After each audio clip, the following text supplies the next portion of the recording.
And hey, so teachers, we're so glad that you're here with us today. We're at the John Bunker Sands Wetlands. And so it's exciting to be with you guys, and we appreciate you giving us a tour and showing us around. So Yeah. Thank you. Well, thanks, Justin, for reaching out to us. Yes. And one of our first interactions with Justin at NuMinds, he was talking about how students can be inspired by their environment, inspired by nature. And that's what we do here. It's not just coming to learn about why wetlands are cool and water is fascinating, but inspiring students to create what we call next best solutions, or also help to protect and preserve wetland, wildlife, and of course water throughout the North Texas region. So it's great to have you out today. My name is John Phillip. I'm the director here at the Wetland Center. And my name is Linda Dunn, and I'm the education manager here at the center. so great to talk to you today about what we do here and about this great backdrop. Perfect. And what you're about to see is we're going to have a whole tour of the facility and then have a chance to see some of these beautiful wetlands.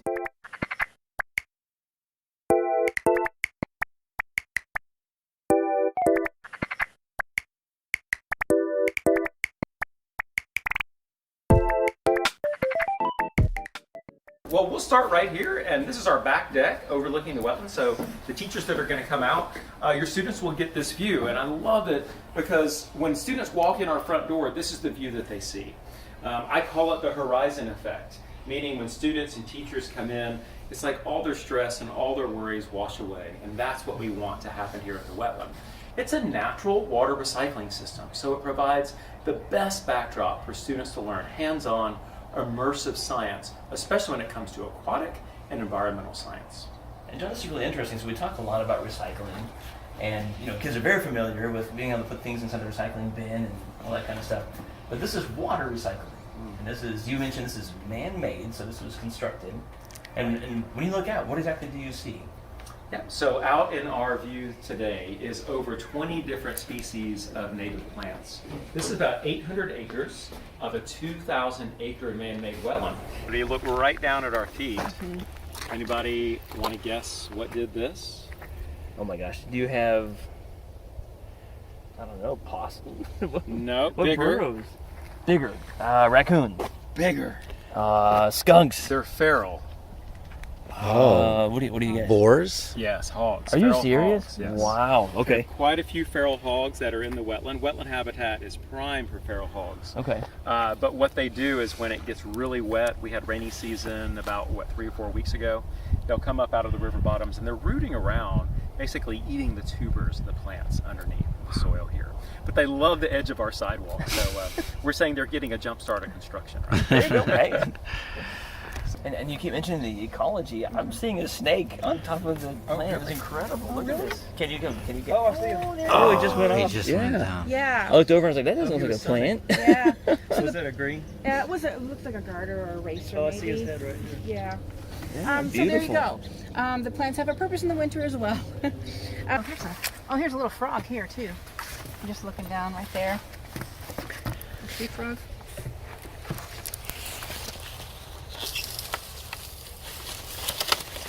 Oh, this is incredible. Yay! It's It's a 10:56. Oh, okay. I'm good. Earlier we mentioned, and through not just our education programs, but a lot of the conservation efforts that we do here at the John Bunker Sands Wetland Center has been by really dynamic partnerships that are built for one purpose. It's for conservation of resources, or it's protection of natural resources. So we already talked about the water portion, conserving water and reusing water, but wildlife have found this wetland their home for over the past decade. And over my left shoulder, there is an active nest. It's way on the horizon, it's hard to see, but there's an electric transmission line that goes along the edge of the wetland, and there's one tower by itself, almost a mile from here. And that is a dummy tower. It's not connected to the electric grid. But if you look a little further to the west, there is a pair of 2 towers side by side. And that's where an American bald eagle pair built their nest starting in 2011. In 2013, a partnership was formed between Encore Electric Delivery, the Rosewood Corporation, U.S. Fish and Wildlife, Texas Parks and Wildlife, and of course the Wetland Center, and a score of other partners to literally relocate the nest without touching the nest itself. So in the midsummer of 2014, we actually rerouted, or I should say Encore rerouted the electricity around South Dallas, a 350,000 volt line. That power was rerouted a different route. They strung the lines away from the tower and attached a crane to that arm and unbolted the entire arm. The nest was very carefully wrapped in bubble wrap. The contractors that are working on the project were literally treating that nest as if it was their own kids. It was so cool. That took a whole day. It took 12 hours. They dropped it on a flatbed truck. And then the next day, they drove that over to the new site. The new tower was already erected by another partner called Falcon Steel, which is now Mica Steel Works in Kaufman County. They built the new tower, donated the whole thing. We put that arm back up, rebolted it to the tower, installed a high-definition close-range camera, and walked away. Well, the Eagles showed up in October, and they did not get the memo. They kept going back to the old location, so the contractors kept on having to move the sticks. But eventually, in mid-October, that pair of eagles went to their nests. And since that time in 2014, we've raised another 9 eagles, I should say, they've raised. So JBS 13, which was our last eagle born last year, well, we don't give them names, but our initials and then the 13th eagle. So we're eagerly awaiting, hopefully, JBS 14 and 15. This is early December. The eggs are usually laid right before Christmas. It's a great Christmas present for all the little ones out there. And they're in the nest right now, rebuilding. So check out our website, wetlandcenter.com, or if you go to YouTube, we have a YouTube channel as well, John Bunker Sands Wetland Center. You can watch it live 24/7.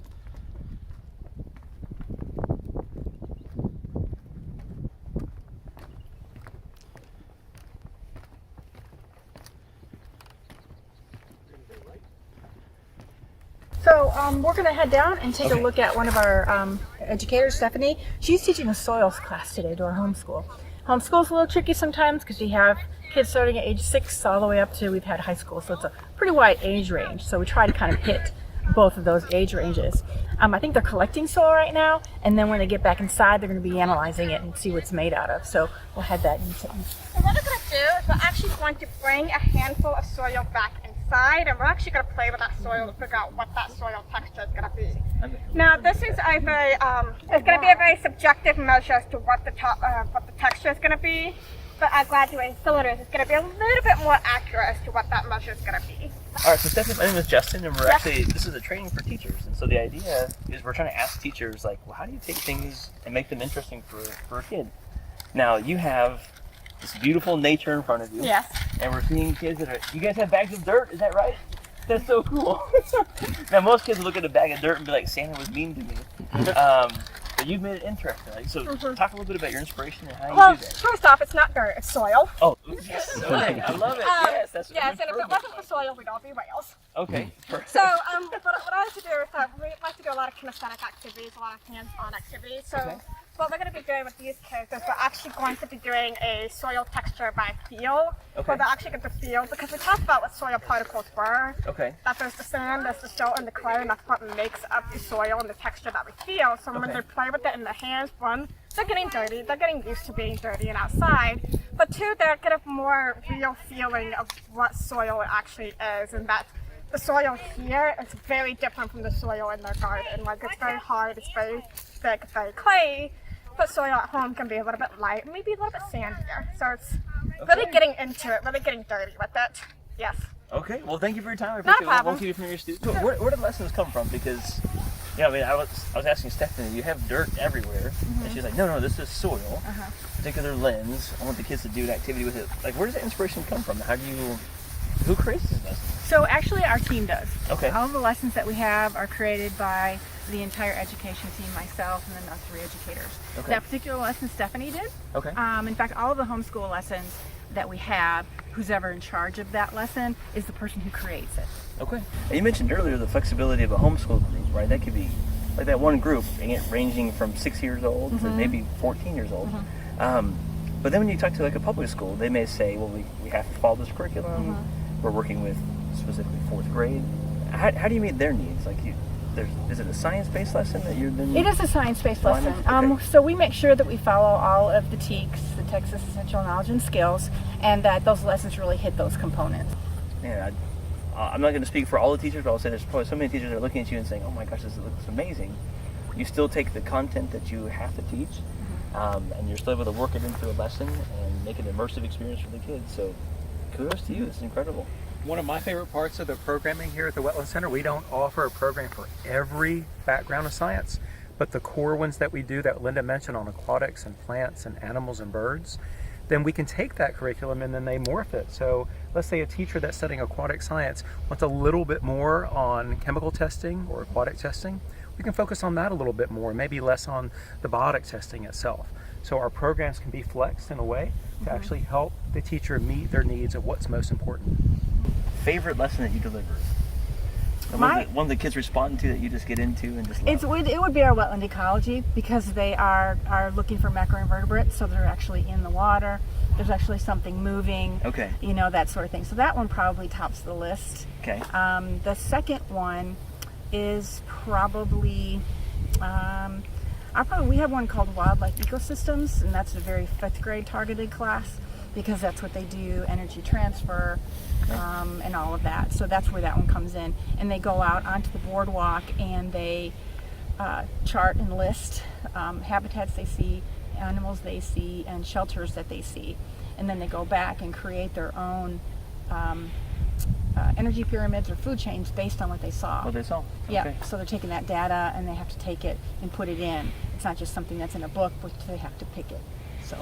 Do you experience kids who, I don't know, maybe are like reluctant to learning, or maybe a little bit more quiet? Do they open up in nature? Like, do you see an impact on certain kids? Yeah, so that's a really good question, because there's all kinds of research out there on how environmental education and outdoor experiences actually enhance the curriculum. I mean, it's everywhere. I don't think there's one study out there where it doesn't work. There's been studies where one group goes out and does their lesson in an outdoor environment, and the same exact lesson is taught indoors. And then when they do the testing, the kids who are outdoors just totally outshine the kids that are indoors. Wow. Okay. And there was one instance. Same content, Same content. just delivered in different avenues. Okay. And there's one day that I remember, and especially with high school, you have the cool kids and you have the not so cool kids. I know, right? And so the cool kids didn't want to get their hands dirty or their hands wet or anything like that. And yet the other student that in a regular classroom they would make fun of, they were out there dipping, and those cool kids were going to him and wanting to know what he found. And he was educating them. Yeah. So, which probably wouldn't happen so much like in a school classroom. We've had, I went with a student down to Houston for a week for a wetlands kind of program. And he ended up, it was kind of like the straw that broke the camel's back, if you will, that particular experience. He ended up going to school for aquatic sciences. That's a good straw. Yeah, I know, right? Exactly. I don't know if he would say that, but he was kind of looking, he was graduating. Yeah. He went down to Houston, did the research down there, had the opportunity to make a scientific poster, and when he came back, he made his kind of final decision to go and go into aquatic science. So that was kind of fun. That was really a neat experience, and we really hope to replicate that next summer. We will be funded to have like an environmental academy for kids. We're calling it ASI, Aquatic Science Investigations, and it's a week-long program that we're going to have here for high school kids. No, is that in conjunction with the new build-out, or is that going to be separate? It's separate, yeah, but something I've been wanting to do ever since that experience that I had with the high school student, because it was kind of the thing that helped him kind of determine which direction he wanted to go.